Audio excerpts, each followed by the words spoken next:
అందరికీ నమస్కారం. ఈరోజు మనం ఒక అద్భుతమైన కామెడీ సీన్ని తీసుకోబోతున్నాం.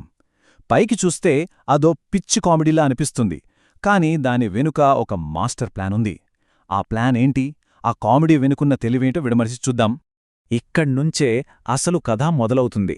ఈ ఒక్క డైలాగ్, మీరు ఎలుగుబంటి చేతిలో చిక్కుకున్నారు, అసలా ఎలుగుబంటి ఎవరో ఏం జరగబోతోందో మనకు తెలిసేలోపే ఒక పెద్ద స్కామ్కి బీజం పడిపోతుంది. చూద్దాం ఏంటి కథ అని. సరే, ఈ మొత్తం స్కామ్ని మనం స్టెప్ బై స్టెప్ విడదీసి చూద్దాం. ముందు వాళ్ళు ఎలా ఎరవేశారు, ఆ తర్వాత వాళ్ల ఫిలాసఫీ ఏంటి, ఆ తర్వాత ఆ క్రియేటివిటీ కాస్త ఎలా అదుపుతప్పి గందరగోళానికి దారితీసింది, చివరికి మోసగాడు ఎలా ఇరుక్కుపోయాడు, ఆ తర్వాతొచ్చి అసలైన పంచ్లైనేంటో చూసేద్దాం. ఇక కథలోకి వెళ్తే ఇక్కడ మనకు ఇద్దరు ముఖ్యమైన వ్యక్తులు కనిపిస్తారు. ఒకరేమో భోజనం పెట్టిస్తానంటూ గొప్పలు చెప్పుకునే ఒక హోస్ట్, ఇంకొకరేమో అతని పక్కనే ఉండి అంతా నడిపించే ఒక సైడ్ కిక్. మనమతన్నే క్రియేటివ్ ట్రిక్స్టర్ అని పిలుచుకుందాం. చూశారా, ఎంత గొప్ప మాట! ప్రతి ఒక్కరూ చేసేది కడుపుకోసమే, గుడ్డకోసమే. ఇంత పెద్ద వేదాంతాన్ని ఒక సింపుల్ రెస్టారెంట్ స్కామ్కి వాడుకోవడంలోనే అసలైన కామెడీ ఉంది. అన్నం పెట్టే రైతులు దేవుళ్లతో సమానం అంటూ అమాయకుల్ని మాటలతోనే మాయచేస్తారు. అయితే ఈ స్కామ్ని ఏదో ఆషామాషీగా చేయరు. దానికి ఒక పద్ధతి ఉంటుంది. ఫస్ట్ టార్గెట్ని గుర్తించడం, ఆకలితో ఉన్న అమాయకుల్ని వెతకడం, తర్వాత వాళ్లతో దాతృత్వం నటిస్తూ మెనూలో ఉన్న ఖరీదైనవన్నీ ఆర్డర్ చేయడం. మూడో స్టెప్, రహస్యంగా వెళ్లి మేనేజర్తో పండగ కదా, బిల్లు కొంచెం ఎక్కువే వేయండి అని చెప్పడం. ఇక ఫైనల్గా ఏదో ఒక గొడవ సృష్టించి అక్కడ్నుంచి జారుకోవడం. చూశారా, ఇది యాక్సిడెంటల్ కాదు, ఒక పక్కా ప్లాన్తో చేసిన పెర్ఫార్మెన్స్. సరే, ఇప్పుడుదాకా మనం స్కామ్ని చూసాం, కానీ ఆ స్కామ్ వెనుకున్న అసలు సిద్ధాంతమేంటి, వాళ్లు దీన్నంతా ఎందుకు చేస్తున్నారు, దాన్ని వెనుకున్న ఆ ఫిలాసఫీ ఏంటో ఇప్పుడు చూద్దాం. అదంతా ఒకే ఒక్క పదం చుట్టూ తిరుగుతుంది. అదే క్రియేటివిటీ. వీళ్ల దృష్టిలో క్రియేటివిటీ అంటే పాటలు పాడటమో బొమ్మలు గీయడమో కాదు, బతకాలంటే ఉండాల్సిన అతి ముఖ్యమైన లక్షణం. అంటే జిత్తులు, తెలివితేటలు, మోసం, ఇవే ఈ ప్రపంచంలో బతకడానికి కావలసిన ఆయుధాలు. ఇదే విషయాన్ని మన క్రియేటివ్ ట్రిక్స్టర్ చాలా స్పష్టంగా చెప్తాడు. క్రియేటివిటీ లేని మనిషి వేస్ట్. అంటే నీ దగ్గర మెదడు ఉండి కూడా దాన్ని ఇలాంటి జిత్తులమారి పనులకు వాడకపోతే నువ్వొక వేస్ట్ అంటాడు. ఇక్కడే అసలు పాయింటుంది.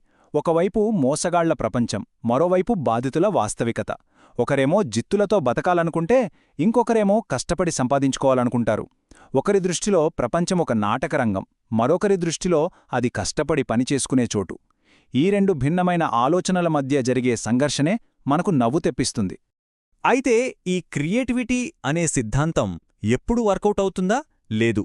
ఒక చిన్న మోసం ప్లాన్ చేసినప్పుడు అది కాస్త అదుపుతప్పి ఒక పెద్ద గందరగోళానికి ఎలా దారితీస్తుందో ఇప్పుడు చూద్దాం. వాళ్ల నెక్స్ట్ స్కేమేంటంటే, ఒక సిటీ బస్లో దొంగతనం జరిగినట్టు నాటకమాడటం. ఎందుకంటే జనాల దృష్టిని మళ్లించాలి కదా.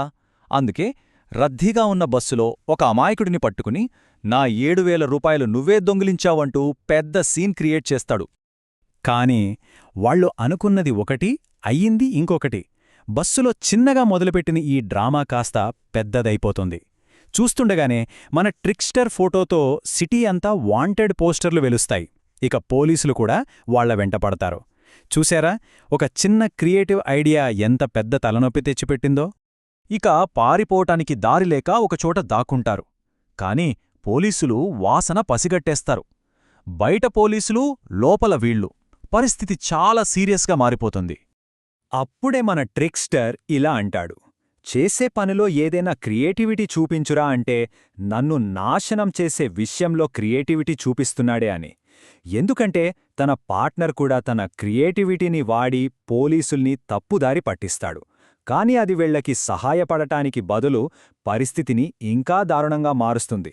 తను నమ్మిన సిద్ధాంతమే తనకు ఎదురు తిరగడం అన్నమాట. సరే, ఇక కథ క్లైమాక్స్కొచ్చేసింది. దొరికిపోయారు. పారిపోయే దారి లేదు. ఏం చెయ్యాలో తెలియదు. ఇలాంటి నిస్సహాయ స్థితిలో ఆ ట్రిక్స్టర్ తన చివరి అస్త్రాన్ని, తన అసలు సిసలైన క్రియేటివిటీని బయటకు తీయాల్సొస్తుంది. ఒక్కసారి ఊహించుకోండి, ఒకరు బాత్రూంలో ఇరుక్కుపోయారు. బయట పోలీసులున్నారు. అంతలోనే ప్రకృతి పిలుస్తోంది, చాలా అర్జెంటుగా. అప్పుడొక క్రియేటివ్ మైండ్కి ఇంకేం దారుంటుంది? అక్కడే కథ ఊహించని మలుపు తిరుగుతోంది. ఒక కిటికీ, బయట ఎవరో అమాయకులు, లోపల ఇతని నిస్సహాయత అన్ని కలిసి ఒక స్వచ్ఛమైన గందరగోళాన్ని సృష్టిస్తాయి. ఇక్కడిక ప్లానింగ్ లేదు, స్కామ్ లేదు, క్రియేటివిటీ లేదు, ఉన్నదల్లా కంట్రోల్ తప్పిన కామెడీ మాత్రమే. ఇక చివరికి దొరికిపోయినప్పుడు కూడా అతను ఓటమిని ఒప్పుకోడు. ఏమంటాడంటే, ఇది మా క్రియేటివ్ వీడియో అని. తన మొత్తం ప్రయాణాన్ని, ఆ గందరగోళాన్ని అంతా ఒక పర్ఫార్మెన్స్ ఆర్ట్గా మార్చేస్తాడు. ఇక్కడే మనం అర్థం చేసుకోవాల్సిన అసలు విషయం ఉంది. చివరికి అసలైన మోసమేంటంటే, జరిగినదంతా ఒక యాక్సిడెంట్ అని కాకుండా అదంతా మా మాస్టర్ ప్లాన్లో భాగమేనని ఎదుటివాళ్లను నమ్మించడం. బహుశా తనను తాను కూడా నమ్మించుకోవడమే అసలైన క్రియేటివిటీ.